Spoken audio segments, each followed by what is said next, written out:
Así arranca un nuevo Es Esto, la fábrica del día de la fecha. Así arranca una nueva jornada de este programa en donde hablamos de la industria de la música y siempre nos nutrimos de diferentes diálogos. Y hoy nos vamos para Dinamarca para hablar con los amigos de Little North que ya están conectados con nosotros. Hello, my friend. I'm Manu. There is Raulo. Are you listening me good? Yeah, hello. I think Okay, we'll have one more joining, yeah. Ahí está. Martin. There is Martin. Ahí está. We are all. Okay. Hi, my friend. Are you listening me good? I can hear you. It's perfect. Excellent. Check sound. All right. Okay, I'm gonna leave you with my friend Raulo. I don't know where you see Raulo. He's gonna make the same question we make all band and all artists from all parts of the world. And later we're gonna talk about from the present of Little North. Okay? Sounds amazing. All right. Excellent. Todo tuyo, Raulo. Mandale mecha nomás. Sí, perfecto. En el barrio. Ahí va. Thanks for your time. It's been incredible to have the chance to meet. And we are live. We are going to start with the interview. So please tell us your full name. Where are you from and how old are you?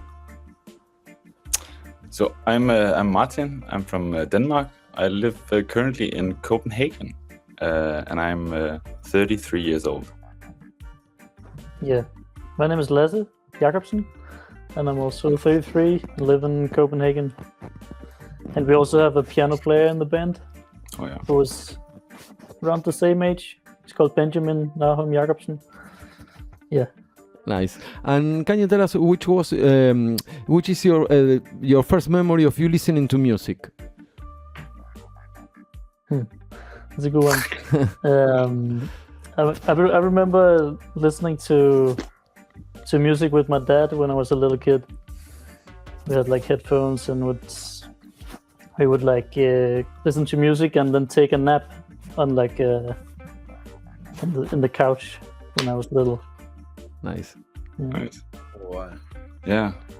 Yeah. My first memory, I'm not sure about it, but my dad, he spent a lot of time in Asia working there, and he would take back home some music from that place, from Cambodia, from Thailand, and would hear this. I couldn't recognize it from music back home, but it was this Southeast Asian music that he listened to a lot in my childhood. Wow, but this is what we like about speaking from people all around the world, and these little differences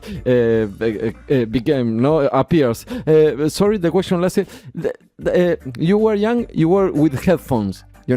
For Latin American people, small people, when I was 6 years old, my mother tried to put me a headphone. I throw it out, So you think that the northern places but countries with money, you are more like it's for you. It's normal to get involved with technology,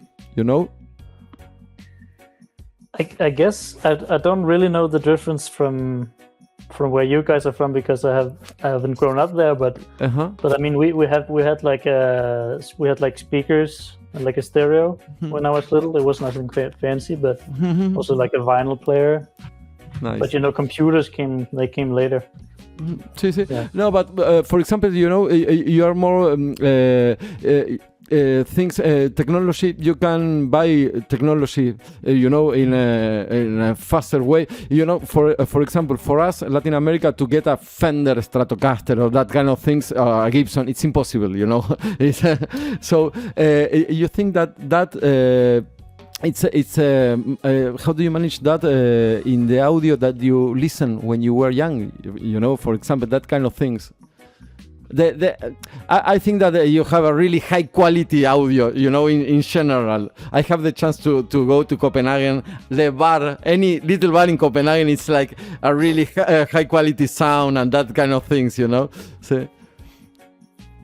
Yeah, I mean, it's a lovely country. For sure. And we had access to things.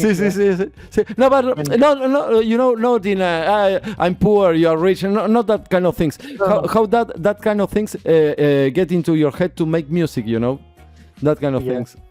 I mean, I remember when I started playing drums Me and my family lived together with another family, like a kind of shared household. And then they also had a boy a little bit older than me, and he started playing drums, and he got a drum set. So I would just go into his room and try the drums. Nice. And then I started playing as well. Nice. And they also had a piano and stuff. So it definitely makes a difference if there's like instruments around. Exactly. And another difference is for us, for example, we have the chance to talk. Última MTV. Do you have a really how do you say, impact of MTV music in Copenhagen? No, Perfect. I wouldn't say. I mean, perfect. When I grew up, we had like 2 channels on the television. Perfect. Yeah. Nice. And for you, Martin, it's kind of similar. Yeah, I think we had access to a lot of instrument in my school, and there was a lot of facilities. Cool. And I remember I made my first band at 15. I was 14 years old. And my friend, he made a studio, and it was possible to make recordings and stuff like that. So it started at an early age, and I guess we had resources to. He worked every day, not every day, but he worked to make money for to buy this gear. But of course, it was nice to have a recording studio. I was 14 years old. We would just replay Red Hot Chili Peppers and stuff like that. So that was. Nice. Back in the days, yeah. And can you tell us which was the first concert that you went? Oh, the first concert I went. I remember this memorial. Niels Henning Ørsted Pedersen, this great Danish bass player. He's from my old childhood town, Osted. And Ole Kok Hansen, he would come. I think it was during his at his funeral. After the funeral, they would make a memory for him in Osted Kirke, and they would come there and play. I think it was Ole Kok Hansen and Mads Vinding. I'm not sure about the bass player, but Ole, I'm not sure that was the first concert, but it's a good story. So the memory. I was quite young. Yeah. Beautiful. Huh? That was nice. For you, I think my first, or what pops into my mind is like a concert at a big festival. With my parents were there too, and there was like this. I think it was Kim Larsen. It's like a Danish popular singer. He's dead now, but he made a lot of songs in Danish. I think he was playing at the festival, and people were like singing along, Nice. Yeah.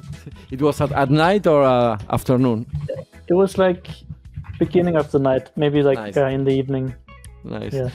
And can you tell us how did Little North begin and why you put that name to the band? I mean, so me and Martin met around when we started in high school, and then we went to the same kind of music school as well, and met each other and started like writing.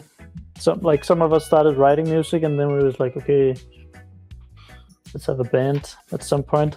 There was like one of our other friends who played guitar, who started writing music, and we played a bit with him. And I guess we were like, yeah, we should also write something. I don't know. Beautiful. Yeah. And una cosita, Raúl, una cosa. And in a different note, Denmark has a massive heavy metal scene. Be honest, how infected are you guys on Danish metal? Does any of dark energy or heavy attitude being secretly in your jazz? And do you listen heavy metal from Denmark in your teenage years and that kind of years? Yeah, I don't have that. I know there's a very big scene in Copenhagen and Denmark with heavy metal. We know we have Copenhagen, which is quite big. Yes, Copenhagen. Yeah, but I've not seen that much integration between the Danish jazz scene and heavy metal. That would be a wonderful crossover. But I know there's some small communities like Current Collective, which mixes these kind of scenes. They also have a lot of Polish heavy metal coming to Denmark and stuff like that. Yeah, wow. But I don't think we use it that much in our music. I've been listening to Nirvana. That's maybe the most hardcore I can Okay. Yeah, You know, same for me. That's kind of maybe like one of the only genres I really haven't like gotten into. I don't know why. But... You know what Manu is telling this? I'm a big fan of Metallica, and you know Lars Ulrich. Yeah. I went to Copenhagen, I take a photo in Lars Ulrich's home and that kind of thing. Sorry for that. I'm a big metalhead, so we have to say that. De eso, Raúl. Sí, perfecto. Sí, continuamos con la nota. Sí, perfecto. In February of 2016, you released your first album, Yonder. How was the recording process of the first album? Oh my God. For me, it was stressful. I remember it was the first album. And it was quite finally getting to record all this music that we played. I remember we were recording during the day, and we would record like 10 hours or so, and we would just do it over and over again to make sure that the process would that the music would be good. And then afterwards, I had my car parked outside. I would go out. Sleep in the car until next morning with my bass cuddle up to me, and then next morning I go into the studio again, do the same, and it was 3 days. And I was completely tired, and I couldn't. I played well, I think, but it was all. I remember it as a dream. That's so funny. You told me that story like quite recently, and I never knew that you were sleeping in the car. Like what? Why the hell did you do that? I didn't want to go home. I was we were not living in Copenhagen and stuff like that. So it was also a trip to be in Copenhagen for me. Not the first time, but maybe the first time on my own. So. Wow, it's really far away, or how much kilometers? No, it's like 45 minutes or so by car. Okay, pretty close. But I mean, Denmark is a small country, so. We measure distances differently. Different. Nice. Yeah. See, and for you, Les, is the first album? Yeah. I think I had fun. I think, and I remember like we recorded with this guy that we met somehow, who's part of this. Maybe you know this band called Bremer McCoy. It's like a duo with piano and bass. We met him, and he had a studio. We would go to his studio. It was like a kind of small place, and we some of the music were a bit old, but some of it we'd just written like the week before. Also, I remember some new things. But it's just like one of the first experiences you're recording, and then go listening to yourself and being like, yeah, okay, sounds like this. Okay, let's accept it how it is, you know. And some things were great, and some things when you listen now it's like, okay, it would sound completely different, of course, but it's like for me it's like a learning process to go to the studio, and you get better every time, so you better start young. Nice what you're saying. Yeah. Beautiful what you're saying. See, in June of this year you released your last album, Crossing Currents. You changed many things in the recording process. It was more or less the same. I mean, yeah, so first of all we went to New York to record, and it's like how many years in between those records? Like 10 years, 8 years? Yeah. So it's like a whole different. We have so much more experience playing and writing also, and just being in a studio. But it was exciting also because we were in New York, and because we were playing with Joe Russ, who we met earlier in Denmark, and Hannes, and yeah, it was a new experience because we were there. You know? And you think that the experience in the studio then reflects when you're playing and writing music or not? You write music for the studio?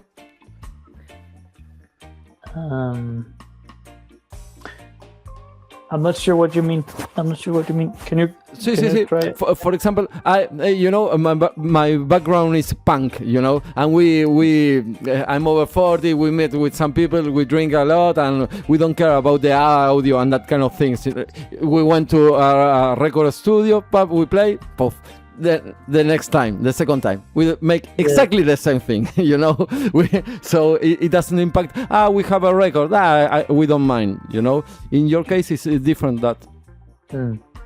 So, I guess so. We would like write music before, and then we would rehearse it a lot in Copenhagen, and like try out different things.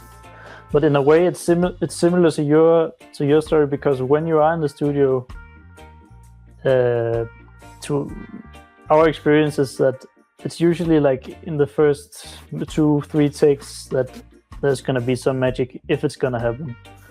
So in a way, you just go in and you play and you try to be there, and then you can judge it afterwards. But it usually doesn't work to like go in and like do 10 takes. It will get worse. Wow. Kind of. Wow.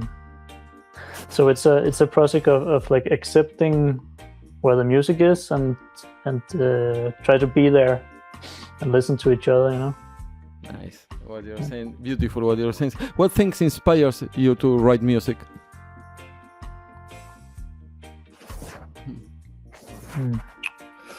A lot of things inspire me to write music. Like these days, I'm doing it for the game of it. I like to write just all the time, like small tunes, nothing prepared for it. So it's like a more of a muscle memory, like trying different games, trying different structures of writing and stuff like that, randomizing stuff. So all kinds of different. I see it a lot like a game, writing music. Where you can make like all kind of different rules. You make the rules, so yeah. Wow. Yeah. Decís siempre vos, Raúl. Sí, qué nivel. Guys, I was reading some reviews, things about you, and I always found like 3-4 words, like cinematic, minimalism, melancholic, to describe your vibe. Do you actually resonate with any of those labels? Yeah, to some degree, yes. It's definitely like a part of our sound, but it's also something that's been like boiled down. So we also a lot of other things, I would say. We can also be aggressive or maximalistic even to some degree, but like that's a lot of truth to it still. Yeah. We also been releasing records, not every year, but for I think 5 years or so, we released a record every year, and to narrow that down to like cinematic or naturalistic and stuff like that, it's hard to do that. I think there's a lot of different qualities to our music and different qualities to the different records. Also, in spite of the guests we have on different records, I heard you played Kalistegia just before the interview from Familiar Places. That has Kasper Tranberg, which is quite fiery and really imagination trumpet player, and Viktor Spasov, who is quite an aggressive player. So I think that that record is much more than just cinematic and calm and stuff like that. It's also quite aggressive, that record. Also the new Crossing Currents with Joel Roth on it. He's a wonderful American player who has this quite fiery energy. Hear the record, and I think you will agree. Wow. And the last for me, when you play live, what does the stage actually represent for you? Is a place for catharsis, for play that exactly what you rehearsal and that? For me, it's like a place to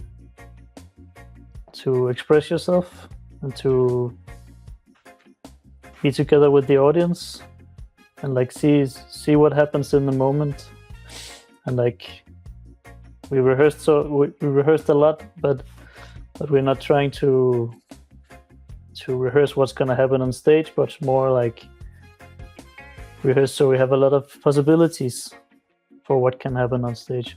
And when it works, it can be just an amazing feeling of being together in the music and forgetting about yourself, and also connecting with the audience. Like you can like feel the energy of the audience if something happens, or if they can see that we are having fun or communicating or teasing each other. Or, yeah. Nice, beautiful. See, I want to know, what do you think when people talk about your music? You had to speak to me that. Yeah. Wow, what an amazing bass player. No. Excellent. Completely agree with that. I'm a bass player. I can understand you. Yeah. No, but to be serious, I think Lasse has a fair point. The audience, they can feel when we are engaged and when we are playing with each other. And the energy. Okay. Exactly. Yeah. I think. We heard that a lot of times. Like the audience like that, and we like it too. It, as Lasse say, it connects us with other people, and that's really nice. You can't do that while listening to music at home. Exactly. You have to go to a concert. Exactly what you're saying. Manu, si te parece, 3 preguntas más y nos vamos, que es... Por mí cerrala ya. Es espectacular, sí. Bueno. 3 more questions. Sí. Pero tengo que hacer la pregunta. What do you think about artificial intelligence? Sorry for that, but I have to ask that. Artificial intelligence, yeah, that's a tough one, man. We've not been experienced that in our own band. We're not using it to write music. I've seen these crazy releases on different big artists' pages. That seems like a tough way the music is going. Also, the way that we view streaming services right now is maybe misplaced because at some point, I think maybe in a couple of years, these streaming services will be flooded with AI if we don't do something about it. Make some regulations about how to release music. Perfect. Yeah.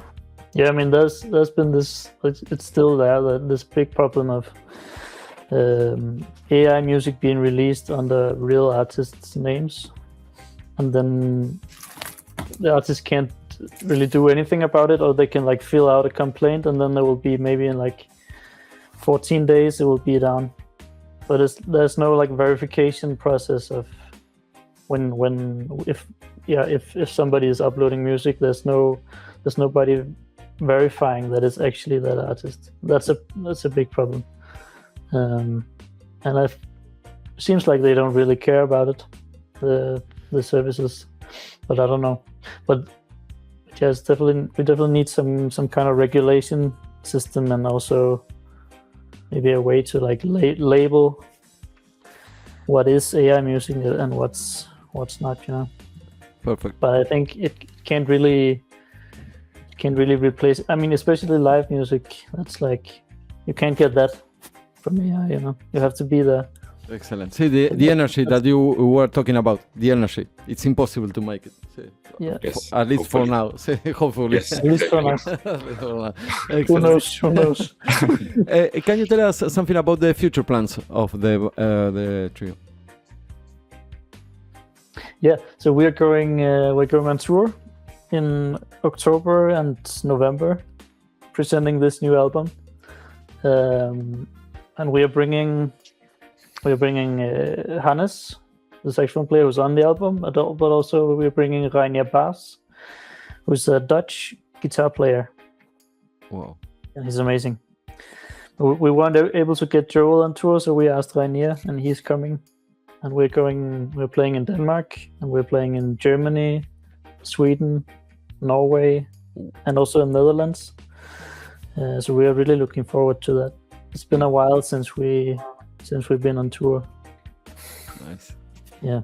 Nice. And just to finish the interview, thank you very much for your time. It's been amazing to have the chance to speak, with this kind of people for us. Just to finish the interview, we are going to play The Kite, the song The Kite. What did that song represent to you? I think that was the solidification of our groove tunes. I think at that point we were like, this shit has something to it. And then we've been not writing the same, but we like this kind of style is nice. Yeah. Excellent. Thank you very much for your time. It's been a pleasure to speak with you. We are going to send you the interview. Thank you. Bye bye. Llévatelo, Raúl. Little North pasó por Careta Radio. Nos vemos.